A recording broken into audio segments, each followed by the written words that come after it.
But that was a fantastic experience on every level, wasn't it? It's absolutely gorgeous. Some days you're the pigeon and some days you're the statue, aren't you? Yeah. Yeah. So we have not been to this campsite, which is Blair Castle, for what? 25 25 to 30 years, yeah. Interesting to see how it's, and we did it in a little hike tent we were in there. It'll be interesting to see how it's changed. One of the things is that you can book a particular pitch online using their map, which we've done. Yeah. So we booked pitch 79 and we got pitch 79. I'm really liking the site. It's like the club sites, the Campton Caravan and the Caravan and Motorhome club sites used to be, and some of them still are. You know, like a lot of wide open spaces. Thing is, we took a service pitch because it looked like the best pitch available on their online map. Yes. It's 46 quid a night, so it's pretty expensive, isn't it? Yeah. But you do get free access to Blair Castle grounds, which is only a 3-minute walk away, and you can get access to the castle for 10 quid each. Yeah. Whereas even as seniors over 65, where it would have been 18 quid each. Yes.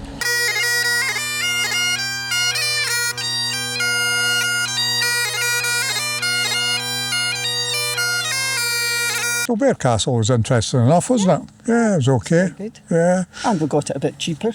10 quid. But, Less than that. and we shot quite a lot of video in there, but they suggested that you're not allowed to use it on Facebook.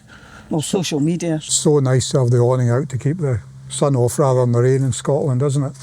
We'll have a wee look at this little cooking arrangement, if you can see it here in our next stop, Meanwhile, it's omelettes. We find it kind of difficult to make videos in Scotland, don't we? Yeah. And it's partly because we live here. Everything is just normal to us. Yeah. Anywhere in Scotland, you know. But it's also because so many people come and make videos in Scotland, we doubt what we could add. Yes. What could we add to that, you know, and they're good at it as well. But I thought what we could add is some realism. Mm-hmm. Yeah. Yeah. The reception area is really good, and it does have a shop, and it sells some kids' toys and essentials, Yeah. but it's all organic food. Yeah. Very expensive. Blair Atholl is very small. It has a small spa and a small Premier store, but they are very much small convenience stores, you know. Very small. You'll get your essentials. There's 3 pubs, because there's a Bothy, the Loft, and the other one, and the Roundhouse, you know. So the Roundhouse was closed on a Monday, Tuesday. Bearing in mind this is July. Yeah. The Loft only opens at 5 p.m. on a Monday and Tuesday. Bothy's open all day. So it's that type of thing, you know. But there's a train station. Mm-hmm. So if you wanted to stay another night or two, Yeah. you can go to Perth and put Lochray from the train station, which is right in the town as well. Yeah. Or Yeah. you could go to Inverness. You could go to Inverness, you know. Yeah. Or Inverness. So there's options there, you know. So I have to say this has been a bit of a revelation, isn't it? Yeah. So this obviously isn't one of the camping club sites, Blair Castle. So we're in both the clubs, aren't we? Mm-hmm. We've been in one for 30 plus years, and the other one for about a dozen years, yeah? Yeah. And we worked on a couple of campsites Yeah. as well for them, you know. And you kind of convince yourself that they're going to be better because they're Yes. club sites and you pay a subscription. This has been unbelievable, Yeah. isn't it? Yeah. Really good. Right, let's crack on to Killin.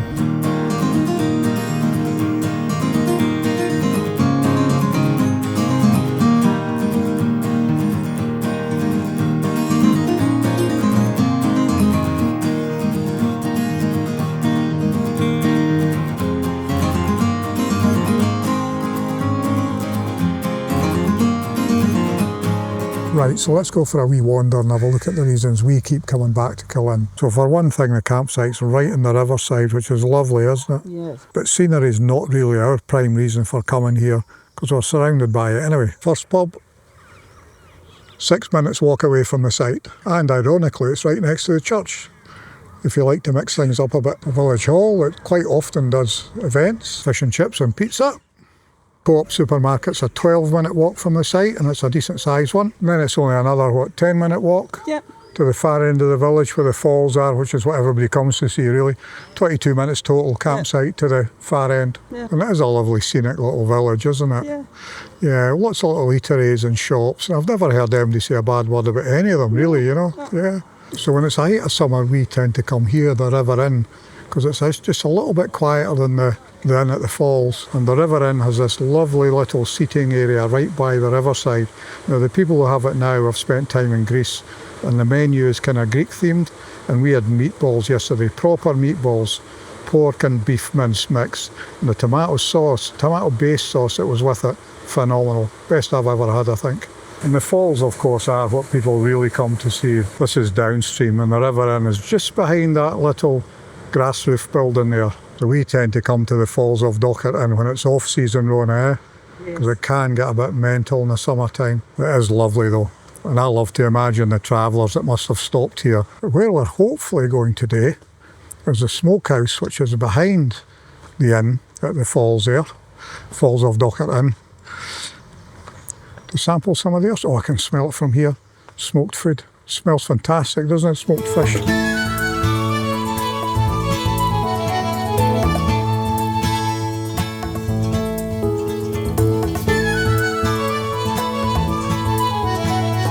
So that was a fantastic experience on every level, wasn't it? It's absolutely gorgeous. Thoroughly enjoyable. We had the tasting platter thing, £15 each, worth every penny, wasn't it? And I had the gooseberry wine, which was fantastic. Yeah. No acidity whatsoever. And I don't know if this is serendipity or not, but as we walked past, this place just opened, the bar restaurant. It would be rude not to go in and have one, wouldn't Very it? good.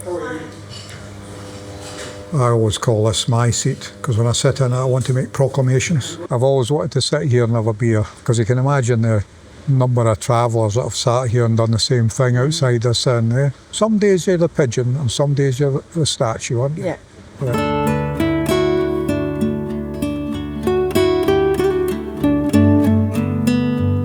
That is so good. We've had another drink, haven't we? And I've got this is the Falls of Dochart whiskey. It's really good. It's actually made in the Eridaur or Eridaur distillery. It's excellent, isn't it? I don't know what to drink whiskey. Not as good as a Campbelltown malt, obviously, but it's still very good. So you can make it a bit of a circular walk back to the campsite. So if you don't cross the bridge here and turn right when you come out the inn, you can walk back a different way. And this will take you past the co-op, the supermarket again, before you go to the campsite. 12 minutes to the supermarket, eh? Another 12 to the campsite, job done. But that whiskey was really good. But the thing is, it's the barrels from that same distillery that they grind up and use to smoke the salmon. And you can actually taste it in it. Oh, salmon was awesome. Oh, phenomenal, wasn't it? So it's not the same day, we're not mental, are we? No. But in interest of a video, we've come along to the Killin Hotel, the one that's 6 minutes walk from the campsite. Yeah. We've never been, we've been here a lot of times in Killin, but never here. It's nice, isn't it? It's got this lovely, outside. these tables outside looking over the river here. It's really nice, you know. Now, one of the problems, or one of the things we've always done is treated trips in Scotland as means to test out gear Yeah. that we're going to use on longer trips in Europe, eh? Yeah. And we've really enjoyed this one because we've done the touristy stuff a bit more, haven't we? Yeah. But we've still got gear to test out, so let's do that. Yep. Yeah. So we've been using the Cadac 2 cook for years, the 2-burner one. It's a fantastic stove. You can do some really serious cooking on it outside. And a couple of years ago I thought one of the big advantages of these vans, you know, a sliding door, in decent weather, it's real inside-outside living. And you can actually have a burner going inside and be able to keep an eye on it and have a single burner out here, which is easier to store and carry. Now, a couple of years ago, I took one of these little clicky stoves, you know, the one that takes a single gas canister. I bought a good one, a camping gas one. It comes in a box, and the box would form the windbreak, because none of these stoves do well in even the lightest breeze. And it's quite disappointing, really, because we had quite high winds in Italy. We were even using a 2-litre water bottle in behind the box windbreak, it would still blow over. It was really annoying, you know. So what I bought was this Hikeman windbreak. Now, again, nothing is sponsored here, of course. Everyone we buy, we genuinely use. I'll not put this out because it's windless, so we don't need it. See what I mean? That's really good. Now, the thing is, it weighs, and it comes with these little shelves that clip to it. Now, the thing is, this weighs about 2 kilos, just over 2 kilos, and it ain't going anywhere. So that was really good. That round the clicky stove worked really well. Let me just put this away. I shall set up another camera as well, make this easier. The stove we bought was this Cadac 1 cook. Now I held off on buying this for a long time because I couldn't see any sort of decent review on it. And I went into Perthshire Caravans and I said to the guy behind the counter that I was holding back on this until I saw a review, and he said, why don't you do it? So here goes, you know. So fantastic little package, isn't it? Really good. Again, no sponsorship, we've bought all this with our own money. Now when you open it up and you look inside, instructions which I never read, you might wonder where are the other bits that should be here, because it's supposed to come with windshields. Now they're actually in the bag here. There's little side pockets in the bag and they're in there. So in this side pocket are the 2 little windshields which go either side. We'll do that in a second.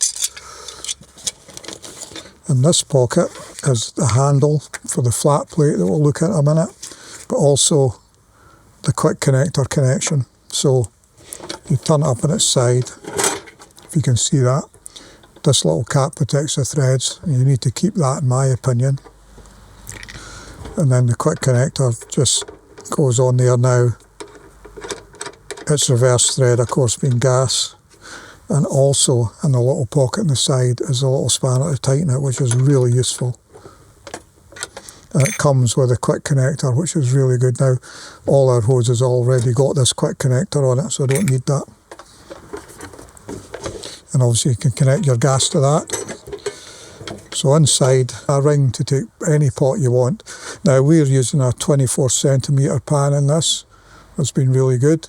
It will take the Cadac 30 paella pan, which is really useful.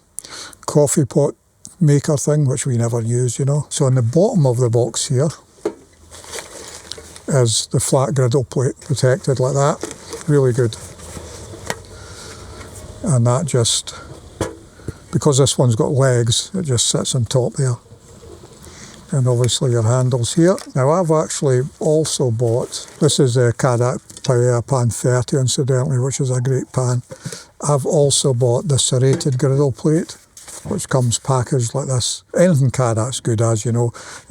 Now these, the Cadac pan's really good, and it seems to spread the heat really well. In fact, often I find if you use these stoves in their lowest setting, it can be too much. This one, I've had to turn it up slightly. I just wanted to mention something that we touched on briefly in our last video, and it was regarding how when we were first travelling with a motorcycle and tent, it was before smartphones, so no Google Translate, no Google Maps, and we were going to places remoter than we go now, where maybe no English was spoken at all. Yeah. So if you wanted to know where to buy food, you had to ask somebody. So we carried a big phrase book this thick, didn't we? Multi-country languages. We were always well prepared. We always thought about what could go wrong and mitigated for it. And then it gets so easy, you stop doing that, you know. The one thing we didn't think about was the electricity in an entire country going off, did we? And we were in Spain that couple of years ago when that happened. So if you can imagine, electricity goes off, we check all our own trips, the site trips, everyone's okay, and we go to the reception and none of the girls there, the only people that spoke Spanish on the site. I don't know if this is obvious, but if you go to any site, Italy, Spain, wherever, outside of their main holiday periods, there very often won't be another Spanish person on a Spanish campsite or an Italian person on an Italian campsite, right? For the most part nowadays, the majority of people are going to be Germans, you know. So quite likely nobody in the campsite who are campers can speak Spanish, you know. And we go and ask the girls, and they said, yes, the electricity is off, and it's the whole town, the whole adjacent town, not just the campsite. The point is, even they didn't know the whole country was out. Nobody did. Now, the word started to come back to people in the campsite through some Germans who had a 12-volt satellite system, which obviously aligns to the European satellites, and they were actually getting the news from Germany.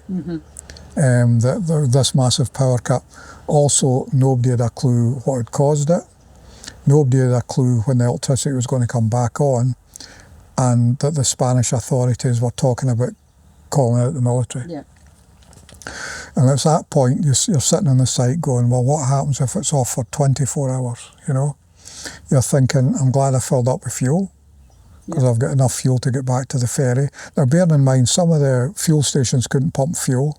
I think none of them could, really. Because of the solar in Spain, there's a lot more emergency power. So some supermarkets, their tills worked, some didn't. But I don't imagine that would keep their freezer cabinets going and things like that for very long. Probably. And then you think, how much food have we got in the van? By tomorrow, is it likely that the Spanish people are realising that their fridges are running out, the food in the freezer's going off, and realise they need to go and start buying perishable goods and non-perishable goods, you know?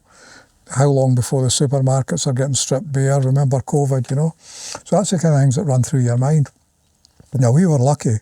We were only off for about 6 or 7 hours. But the next campsite we went to had been off for 16 hours and they had no water. That's right, because the water Right. pumped up. So I thought, that's okay. We still have this radio, which gets shortwave. We'll find out from BBC World Service, not realising that the BBC have cut back on the World Service so far that it's basically non-existent in Europe. Yeah. Now, obviously, either on your vehicle radio or something like this, all you're going to get is local radio, FM, AM maybe. So it's all going to be in Spanish. I mean, I don't know if you go to Benidorm or Malaga, would there be radio stations, and I don't know, but in all the Spanish places we go, or Italy, wherever, it's going to be the local language.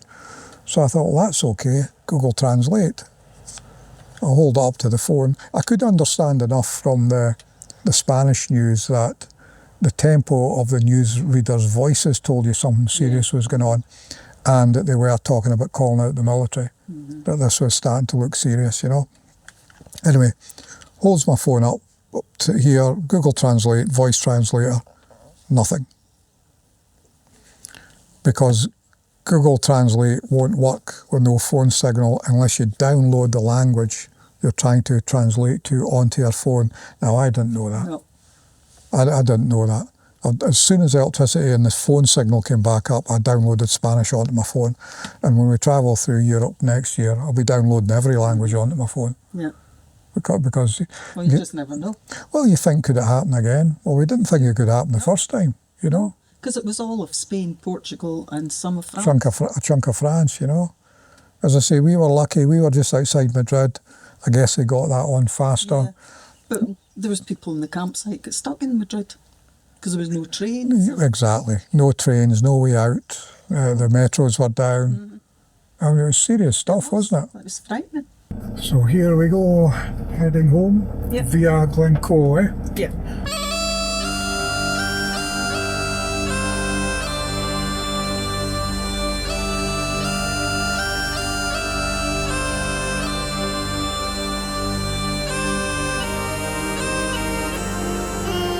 Busy as well. There's a car park there as well, yeah. So that car park's nearly full as well. It is full. So this is Drumnadrochit. Drumnadrochit, and I haven't just made that up. No. So home now. So I just come out here to finish off the video and to mention to you when we would come and visit Scotland if we could. But it's just occurred to me that I've spent most of my life walking in this forest now. Culloden Forest this is. We live on one side of it and the battlefield's on the other. I used to come here a lot, especially when we were younger. You know, if we had like money problems, job problems, kid problems, that kind of thing. There's just something calming about being in amongst these trees, you know. So this is the Clootie Well, which has had a bit of a revamp. And as you can see, as is the tradition, people still dip cloths in the water and hang them on the trees. So I was going to take a load of clips and edit everything up, but I'm actually enjoying the peace here at the moment, and perhaps you will for a short time, you know. Rona always says I'm the most laid-back person she's ever met in her life, but I don't think I am. I think I'm really just good at hiding stress, you know. I always think that when things go wrong, somebody's got to keep the heat, as we say in Scotland. And that some people, when things go wrong, they stop thinking and start talking, and others stop talking and start thinking. And I've always been the latter, and I did a lot of my thinking up here. We're very lucky to live here because even though we live in a housing estate, we see red squirrels. We have, only the other day there, a hawk came down and took a bird in our garden. Now, bad luck for the bird, obviously, but what an amazing thing to see in this sort of suburban setting, really, you know. Anyway, the reason we showed that couple of clips of these busy car parks, one of them was at Glencoe and one of them was at Drumnadrochit, which is on Loch Ness, is just to illustrate how busy it is here. That was the end of July. You're probably watching this into August, sometime in August. These iconic places are really, really busy. Now, if I was coming to visit Scotland, I would come in May, maybe into June, right? And the reason is it's obviously going to be quieter, the roads are going to be safer, and we normally get some good weather about then. The other reason to come in a May, maybe into June, is there's no midges. Absolutely no midges. Now, I'll mention midges because that seems to be the biggest fear of people who we talk to in Europe, or even people in England who have never been to Scotland. So midges are a West Coast problem, really. And they're not all over the West Coast. You can get eaten alive in one place and drive 2 or 3 miles and there is none, right? The other good news about midges is if there's a breeze, there's no midges, and you very rarely have windless days in Scotland. Now, often they can be a problem early morning, you know, dawn and onwards if it's very still, because for some reason the wind drops in. Or what we call the gloaming, so late afternoon into early evening when the wind can drop again. So very often they're only a problem for, you know, a few hours a day, 2-3 hours a day. If you're very unlucky, no wind, places like Gairloch, you're going to get eaten alive, right? But it's not normal, that. It's not the normality of it, right? So I hope this has been helpful to somebody. Now we are going to be heading down to Campbelltown soon. Thank God. It's a lot of the reason why we are the way we are and why we do and have coped with stressful situations. Anyway, we shall say, well, I will, because Rona's away out for lunch, I'll say hi to Cleo, Charlie, Joey and Olive, and we shall see you shortly.